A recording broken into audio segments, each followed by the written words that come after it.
Sobat Glamers, ketemu lagi bareng Neta Syakira tentunya di Start Talk. Dan sekarang kita kedatangan Raisa Anggiani. Yeay, halo. Apa kabar Raisa? Baik, alhamdulillah. Kakak apa kabar? Alhamdulillah baik juga, alhamdulillah. Sekarang nih Raisa kembali hadir tentunya di Start Glam Magazine. Ini hari kedua ya? Ini hari kedua aku dan radio pertama pagi ini. Oke, gimana nih, apa sih yang dikangenin di Bandung? Dikangenin, lagi-lagi udara dan makanan, dan kakak juga aku kangen. Terharu, karena sama kakak terus kan dari awal aku kesini juga. Iya, itu tuh waktu pertama tuh waktu yang If You Could See Me Cry. If You Could See Me, dan itu udah 1 tahun yang lalu. Wow. Itu nggak kerasa ya, udah 1 tahun yang lalu. Dan kemarin juga sempat kayak bikin acara sama Arash 1 tahun dari isi lagu itu ya.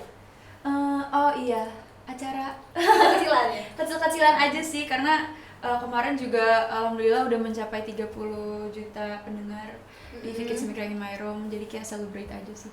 Oke. Ini kan Raisa tuh kan baru lulus sekolah ya. Baru lulus, sekarang aku udah kuliah. Aduh, alhamdulillah banget ya, nggak kerasa.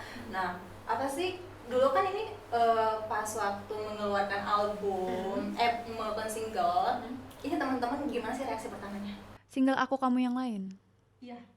itu pada senang dan excited banget sih, lagi-lagi karena kan emang lingkungan aku tuh alhamdulillah yang suportif, dan teman-teman aku juga mereka dengerin lagu aku juga, nggak dipaksa sih, tapi kayak ayo dengerin aja, terus pada galau juga sama lagu itu. Jadi pokoknya seneng lah sama respon teman-teman dan komentarnya juga gitu. Nah ini Raisa kan, aku tuh sering banget ya lihat kamu live gitu kan, live Instagram. Itu berapa lama kira-kira live? Wow, kalau live sebenarnya tergantung mood saya aja sih, tapi awal sih niatnya kayak cuma mau 5 menit 10 menit. Tapi kalau udah lihat komentar tiba-tiba request lagu, jadi kayak bisa jadi kayak setengah jam. Terus kayak ya udahlah, nggak apa-apa, menghibur, dan aku juga seneng kan sama komentar orang-orang. Iya bener banget. Ada nggak sih komentar-komentar yang ngena banget sama Raisa saat live interview itu, live Instagram itu?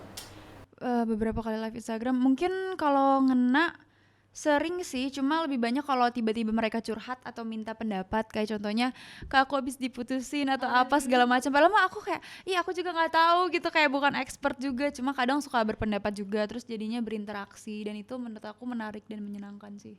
Jadi kayak ujung-ujungnya curhat ya. Iya, ujung-ujungnya curhat. Tapi asik banget kayak yang punya temen dari jauh gitu kan, sama para pendengarnya Raisa. Ini by the way Raisa kan kemarin itu pandemi, terus ditambah lagi PPKM yang selalu diperpanjang dan diperpanjang gitu kan. Pas PPKM ini berakhir, apa sih yang dalam pikirannya Raisa yang pengen ngelakuin ini nih? Aku pengen buru-buru masuk kuliah offline sebenarnya, karena sebenarnya minggu ini udah mulai. Terus aku juga pengen buru-buru workshop lagu baru. Terus aku pengen jalan-jalan sama keluarga aku, mungkin entah keluar kota atau keluar negeri. Pokoknya traveling yang dimana tuh aku udah nggak mendapati itu di saat pandemi gitu loh. Sama aku pengen ini sih sebenarnya, coba buat konser offline, pengen bisa untuk berinteraksi langsung. Capek nggak sih kalau misalnya online terus gitu kan. Jadi itu sih yang aku pengen dan aku kangen banget gitu. Karena memang dari dulu itu pas masa pandemik itu belum ada kayak konser-konser kayak gitu, apa gimana? Sebelum pandemik itu konser belum ada, cuma maksudnya paling kalau ikut juga kan aku waktu itu masih SMA juga kan, masih belum pandemik, dan paling kayak ikut kayak kejuaraan apa, jadi lomba-lomba band segala macam, serunya di situ, sama paling perlombaan. Cuma kalau misalnya untuk yang aku live perform secara langsung tuh sebenarnya belum ngerasain, dan aku tuh pengen gitu tahu, apalagi alhamdulillah sekarang kayak udah ada beberapa yang kayak suka sama lagu aku, terus pengen tahu gitu kalau rasanya gimana sih kayak orang nyanyiin lagu aku sambil aku tuh juga nyanyi gitu. Jadi penasaran banget dan bener-bener nunggu banget untuk hari itu datang. Amin. Pasti ditunggu sama para pendengarnya Raisa tentunya. Nah ini ada nggak rencana buat kayak meet and greet sama para pendengar yang mungkin suka ikutan live Instagramnya? Pengen banget sih, soalnya kan aku sebenarnya juga udah bikin satu fanbase gitu namanya Raisaku, dan mereka tuh juga alhamdulillah udah support aku dari lama kan, dan ngajakin juga untuk meet and greet, untuk kita ketemu langsung. Semoga sih nanti kalau aku udah stage atau perform mereka juga bisa langsung datang aja. Tapi kemarin beberapa kali sih sempet nyamperin sebenarnya kalau aku ke radio gini, waktu aku di Cirebon atau enggak di Bandung juga kayak gitu. Itu Raisa gimana rasanya di saat Raisa kayak berkunjung ke radio terus tiba-tiba ada datang gitu fans, itu rasanya kayak gimana Raisa? Rasanya menyenangkan banget dong dan senang, super happy karena ternyata benar-benar maksudnya ada orang yang kayak truly care of me dan aku juga sayang banget sama mereka dan ya pokoknya kita saling support lah gitu, bukan mereka aja tapi aku juga encourage mereka untuk kayak ya semangat juga, terus semangat mengejar apapun yang kalian mau juga. Jadi apalagi bisa berinteraksi langsung sama mereka dan lucunya kadang suka dibawain kayak kue atau apa, terus aku seneng banget lah pokoknya gitu. Itu kayak momen-momen yang nggak bisa dilupain di setiap kota mungkin ya. Iya betul. Nah ini biasanya kalau misalkan punya fans kan suka ada nih namanya nih. Kalau fans dari Raisa apa tuh namanya? Namanya Raisako. Raisaku. Mm-mm. Dan ada IG-nya nggak? Ada, namanya Raisako Official, sama sebenarnya dia kayak bikin beberapa gitu, kayak di Bandung juga ada, terus Cirebon, pokoknya di beberapa kota gitu. Seneng banget ya. Itu ada nggak mau yang diomongin sama orang-orang atau pendengarnya Raisa yang udah bikin IG-nya gitu? Aku pengen bilang terima kasih banyak. Ini kameranya yang utama di sini ya? Oke. Aku pengen bilang terima kasih banyak untuk kalian yang dari dulu udah support aku, terus nyemangatin aku saat aku lagi ngedown atau apapun itu. Kalian tuh selalu jadi salah satu sumber yang aku cari supaya aku semangat lagi dan bangkit lagi. Dan semoga kita kedepannya juga terus bisa solid dan pokoknya nggak sabar banget untuk ketemu kalian. Semoga kalian juga sehat-sehat terus di sana. Oke, dan sekarang kita ngobrolin lagu dan single yang terbarunya, yaitu ada Kamu. Aku, kamu yang lain. Kalau misalkan ngobrolin Aku, Kamu yang lain, ini udah apa ya? Berarti bukan aku, berarti kayaknya orang lain gitu kan? Gimana nih ceritanya? Pasti orang kayak bingung gak sih, apa nih aku, kamu yang lain gitu kan?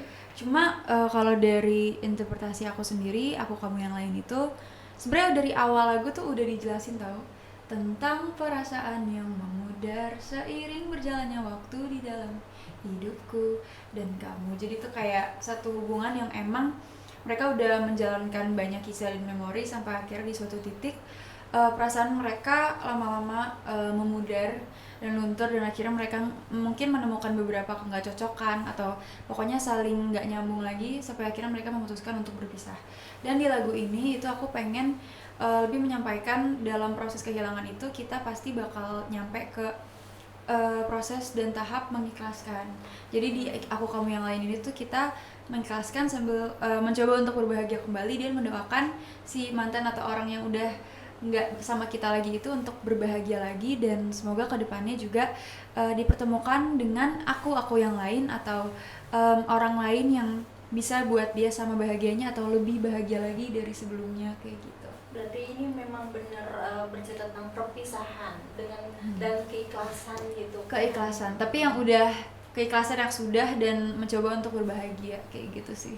Tuh, inspirasinya dari mana ya Raisa? Ya ampun, secara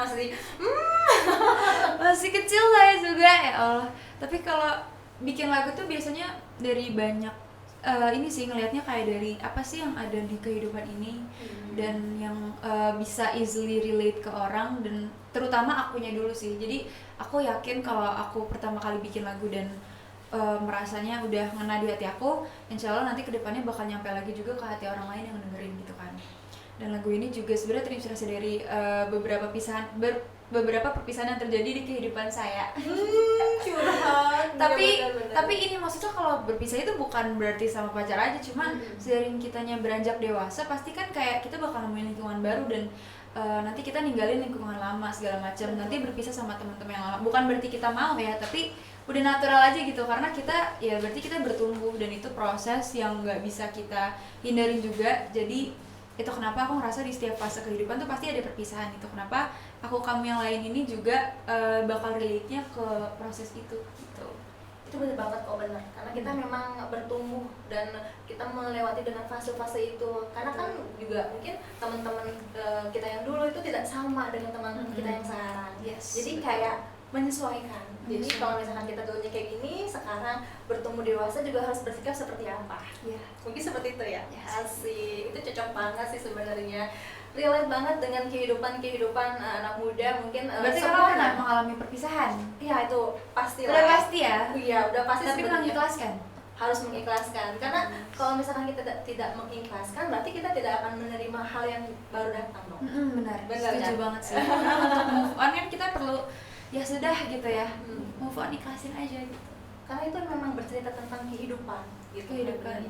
Bener nggak kalau misalkan kita mungkin dalam suatu fase kita terlalu overthinking gitu kan, hal yang harus kita lakukan adalah terbuka, jujur sama diri sendiri dan kehidupan kita gitu ya. Bener, waduh, betul banget. Nah ini ini sebenarnya si lagu Aku Kamu Yang Lain itu tahun kemarin kan ya dirilisnya tuh. Tahun ini. Tapi udah pertengahan tahun, jadi udah beberapa bulan yang lalu sebenarnya. Dan terpotong karena pandemi mungkin ya. Terpotong promosinya karena pandemi, iya betul. Dan PPKM ya? PPKM, terus aku juga ngurusin kuliah aku. Jadi emang ada beberapa hal yang di luar dari musik yang juga aku lagi kerjain, itu studi. Jadi emang ya agak berproses ya, tapi akhirnya alhamdulillah hari ini dapat kesempatan juga untuk main ke Bandung juga. Ya sekalian promosi lagu Aku Kamu Yang Lain ini. Jadi Raisa pernah nggak sih ngerasa kayak dengan segala aktivitas, rutinitas yang bener-bener udah mulai mungkin cukup padat gitu, ada nggak pernah ngerasa, duh aku jenuh nih kayak gini terus, jadi aku udah deh aku pengen berhenti aja, aku pengen kayak anak-anak yang biasa aja deh main kayak gitu, curhat-curhat, ada nggak satu titik jenuh itu? Kalau jenuh sih bukan jenuh ya, paling ngerasa capek aja, tapi nggak pernah jenuh. Dan insya Allah semoga kedepannya nggak pernah jenuh, jangan. Dan menurut aku capek itu wajar, tapi kalau dari kata ayah sama bunda aku tuh jangan dikeluhin gitu. Ini kan jalan yang emang kamu mau dan kamu perjuangkan juga, nggak ada sesuatu yang instan juga untuk diraih. Jadi nggak apa-apa kalau merasa capek, ya udah nggak apa-apa, sedih aja, nangis aja atau marah aja, keluarin emosi yang ada, tapi abis itu bangkit lagi. Jadi tuh aku juga tipe yang nggak suka lama-lama sedih atau penat, jadi kayak ya udah deh sekali sedih atau apa ya udah nangisin aja terus selesai. Dan biasanya buru-buru kayak ya udah nih apa nih yang harus aku kerjain ke depannya, contohnya kayak tugas kuliah atau apa, langsung aja dikerjain biar ke depannya dari situ bisa langsung beraktivitas lagi yang lain, bisa main-main. Jadi sebenarnya sih menurut aku semuanya sih soal kita manajemen waktu aja sih, karena kalau misalnya kita terlalu ke distract atau kayak kebanyakan di main atau kebanyakan di ininya, jadi kan nggak terbagi semua. Jadi harus bijak aja sih sebenarnya dalam ini organize sesuatu gitu. Manajemen waktu dan manajemen emosi mungkin ya. Manajemen emosi betul. Itu yang paling penting banget. Karena kita kalau misalkan nggak bisa ngatur emosi juga kita nggak bisa ngatur manajemen waktu kita. Aduh mood-moodan aku nggak pengen kayak gini gitu kan. Itu kan kalau misalkan kita moodnya jelek gitu ya. Iya. Waktunya latihan gitu, waktunya latihan nyanyi moodnya jelek, nggak mau itu kan jadi. Ya sebenarnya kalau mood penting banget juga sih kayak. Tapi kan gimana ya, kalau musik itu aku ngerasa kalau musik emang mood ya, kalau kita bikin lagu itu harus sesuai mood segala macam. Cuma pada akhirnya kalau udah masuk ke apa ya kerjaannya kayak ada manggung atau apa, kita kan harus ada tingkah laku profesional gitu.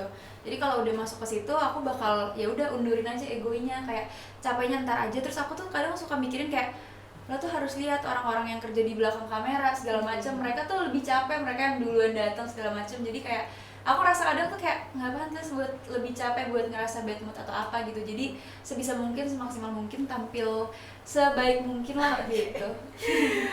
Bener, kita harus memikirkan orang-orang yang ada di belakang kita, perjuangan kita yang dari awal sampai sekarang. Iya, betul. Biar agar nanti ke depannya juga lebih bagus lagi karirnya.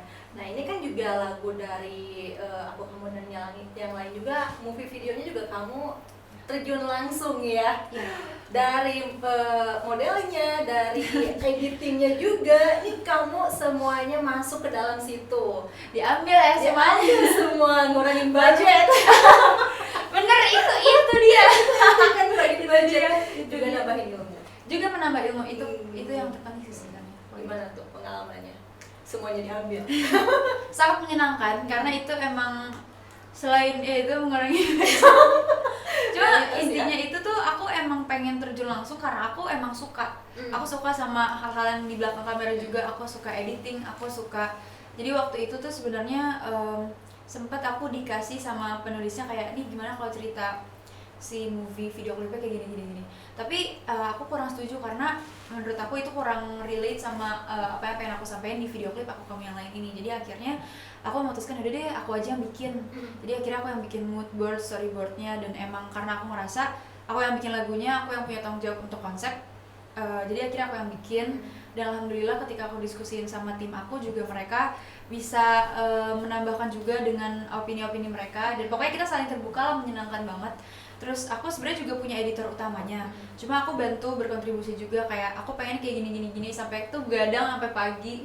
Tapi menurut aku capeknya tuh worth it gitu, karena hasil dari apa yang aku pengenin, jadi apa yang aku pengenin itu juga terjadi, kan kayak kesenangan tersendiri buat kita gitu kan.